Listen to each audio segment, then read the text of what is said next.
దండకారణ్యం అనే ఒక అందమైన అడవిలో మందరకం అనే తాబేలు, హిరణ్యకం అనే ఎలుక, లఘుపతనకం అనే కాకి ఉండేవి.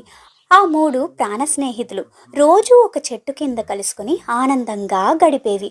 ఒకరోజు భయంతో వణికిపోతూ ఒక జింక పరిగెత్తుకుంటూ వాళ్ళ దగ్గరకు వచ్చింది. వేటగాడు తరుముతున్నాడని చెప్పింది. అప్పటి నుంచి ఆ జింక కూడా వాళ్లతో కలిసిపోయి ఆ నలుగురు ప్రాణమిత్రులయ్యారు. ఒకరోజు జింక మేతకు వెళ్ళి ఎంతకీ తిరిగి రాలేదు. స్నేహితుడి కోసం కాకి ఆకాశంలో ఎగురుతూ వెతకగా ఒకచోట జింక వేటగాడి వలలో చిక్కుకుని కనిపించింది. వెంటనే కాకి వెళ్ళి ఎలుకను తన వీపు మీద కూర్చోబెట్టుకుని తీసుకువచ్చింది. ఎలుక తన పదునైన పళ్లతో వలను కొరికి జింకను కాపాడింది. ఇంతలో నెమ్మదిగా నడుచుకుంటూ తాబేలు కూడా అక్కడికి వచ్చింది.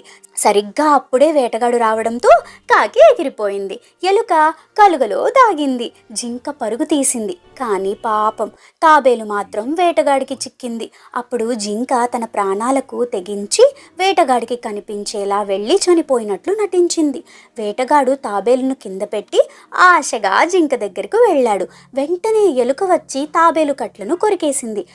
తాబేలు నీళ్లల్లోకి జారిపోగానే జింక ఒక్క ఉదుటున లేచి పారిపోయింది. స్నేహం కోసం ప్రాణాలైనా ఇస్తారు అనడానికి ఇంతకంటే గొప్ప ఉదాహరణ ఉంటుందా?